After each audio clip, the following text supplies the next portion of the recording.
Welcome back, Sleuths. Today we enter one of the most important ideas in all of statistics, the sampling distribution of the sample mean. Let's begin with a simple observation. If we take many samples from the same population, each sample gives you a slightly different X-bar. This variation is not a mistake, it's the entire point. X-bar is now a random variable. And when we collect all possible X-bar values from samples of the same size from the same population, we get a new distribution, the sampling distribution of X-bar. Now, X-bar won't match mu exactly. The difference is called sampling error, the natural gap between a sample and the population it represents. But here is the beautiful part. Even though individual samples vary, the behavior of X-bar itself is incredibly predictable. First, the center. The expected value of X-bar is mu. This means X-bar is an unbiased estimator of mu. Second, the spread, the standard deviation of X-bar, which is the standard error. This value shrinks as n grows. And third, the shape. The Central Limit Theorem tells us that as n increases, the sampling distribution of X-bar itself becomes normal, even though if the population itself was not. And if n is at least 30, we can safely use the normal model. So, if this is the case, I can standardize X-bar using this formula. So now we do have two issues here. If X is normal from the beginning, the sampling distribution of X-bar is normal with mean mu, and the variance of this random variable X-bar is sigma square over n. However, if X is not normal and I don't know what is the distribution of X, I can use the Central Limit Theorem that says as n increases, X-bar will be approximately following the normal distribution as well, with the same mean mu and the variance sigma square over n. However, how much as n increases? Well, we do have a cutoff point that is not listed in the Central Limit Theorem, but this is the usual one we use. N has to be greater than or equal to 30, or at least 30.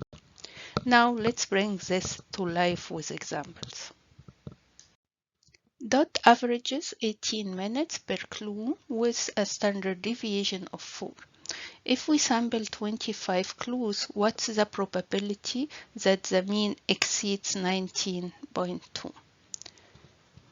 That X is following the normal distribution as we have been given here. The solving time is normal, so the X-bar is also normal with mu equal to the same mu of my X, and the variance of X-bar is that variance of the X, the sigma square itself, over n.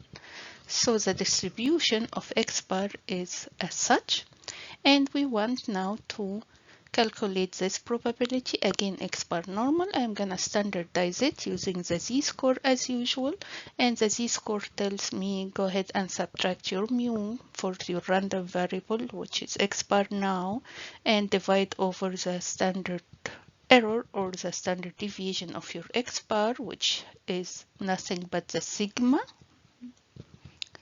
over the square root of n, so it's 0.8, and do the math. I got that 1.5, and I looked into my table here at 1.5, and the second decimal is 0. This is the value, but this value is not the probability that X-bar is greater than 19.2. This is a cumulative value, which is giving us the probability of X-bar less than 1.5. So as we did discuss last lecture, I'm gonna just subtract it from 1, giving me that value. So it turns out that it's about 6.7%, So dot rarely averages that high. Our second example, coffee consumption at a tech office. Employees drink an average of 2.4 cups per day with a sample of 40 employees. What is the probability the mean falls between these two values, 2.2 cups and 2.6? Now the sample size is not less than 30, it's 40. So I can use the central limit theorem easily here. And this means I can calculate my SE as the sigma over the square root of 40, and the central limit theorem tells me that the distribution or the sampling distribution of my X bar is normal since n is at least 30, and here is my SE that I need to put into my z-score formula, and the mu it's already given to us here, 2.4. So calculating X bar to be between these two values in a standardized way, it's telling me it is between these two values. Looking into my table, it will give me two values, the minus 1.41. So this is minus 1.41, this value, and the other one at 1.41, it positive one, so it's that value. Subtracting these from each other will give me that number. So about 84%, which is a very stable behavior. Our third example is about the weekend surveillance hours. The time is actually normal distributed, and its mu is 6.7 hours with a standard deviation of 1.1, and we want to calculate the probability of an individual X to be below 7 hours and also the probability of the sample of 50 agents to be below 7 hours. So let we do this together. Now, since X is normal, I am gonna just transform that 7 hour using the z-score again. It turns out that it is equal to this value, and this is approximately 0.27 since my z-table is just needing 2 decimal value from me. And the probability of X less than 7 is exactly the probability of the standardized value of this 7 to be less than 0.27. And this, according to our table here, gives me that value. Here is the 0.27. And for my the sample mean of the 50, I will transform that 7 using the z-score of X bar. So I will subtract 6.7 from the 7, and I'm gonna divide over the SE for X bar, which is the 1.1 over the square root of my 50. And this gives me 0.1556. And again, transforming my X bar using the z-score formula, it gave me 1.928, which is 1.93. To keep it 2 decimal places to be able to look in my table, and in my table the value under 1.93 is exactly that value. So it means here that individually agents vary a lot, but when we take a sample of 50 agents, the mean becomes extremely predictable, almost certainly below 7 hours. This is 97%, while for a specific individual it was around 60%. So here is our last example for today's lecture. Fonts in use average 28 months old with a standard deviation of 10 months. With a sample of 36 phones, what is the probability that the sample mean would be between 25 and 30 months?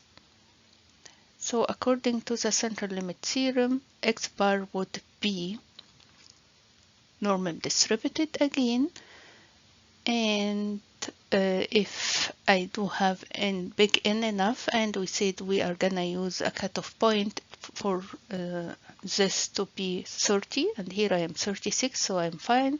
Now I can just go ahead and standardize my X bar and calculate the probability of this part. I am using here the calculator, so I did calculate the SE, which is 10 over the square root of the 36. So 10 over 6 will give me that value. And I'm gonna calculate the Z, transform X bar 25 minus the 28 over that value. It's gonna give me that value. 30 minus 28, which is 2 over that value, it's 1.2. And I'm gonna enter my calculator.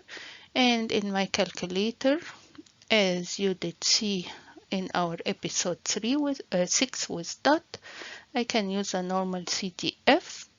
This is the value, 0.849.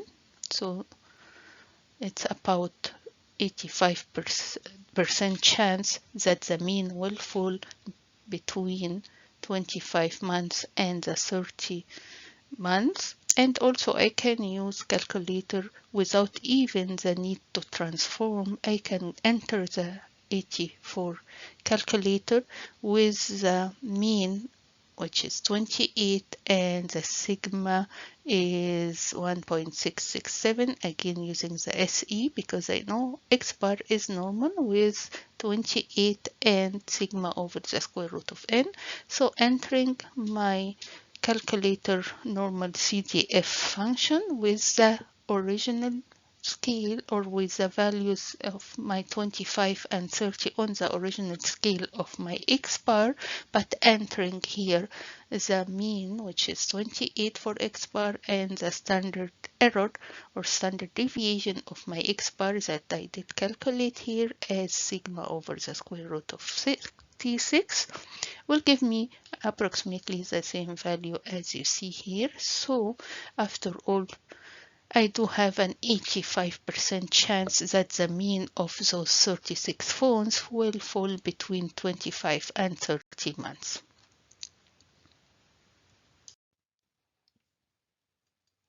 And that's the power of the sampling distribution of X bar. Individual observations may be noisy, but the mean is steady, predictable, and beautifully structured. See you next lecture, and thank you for being here today.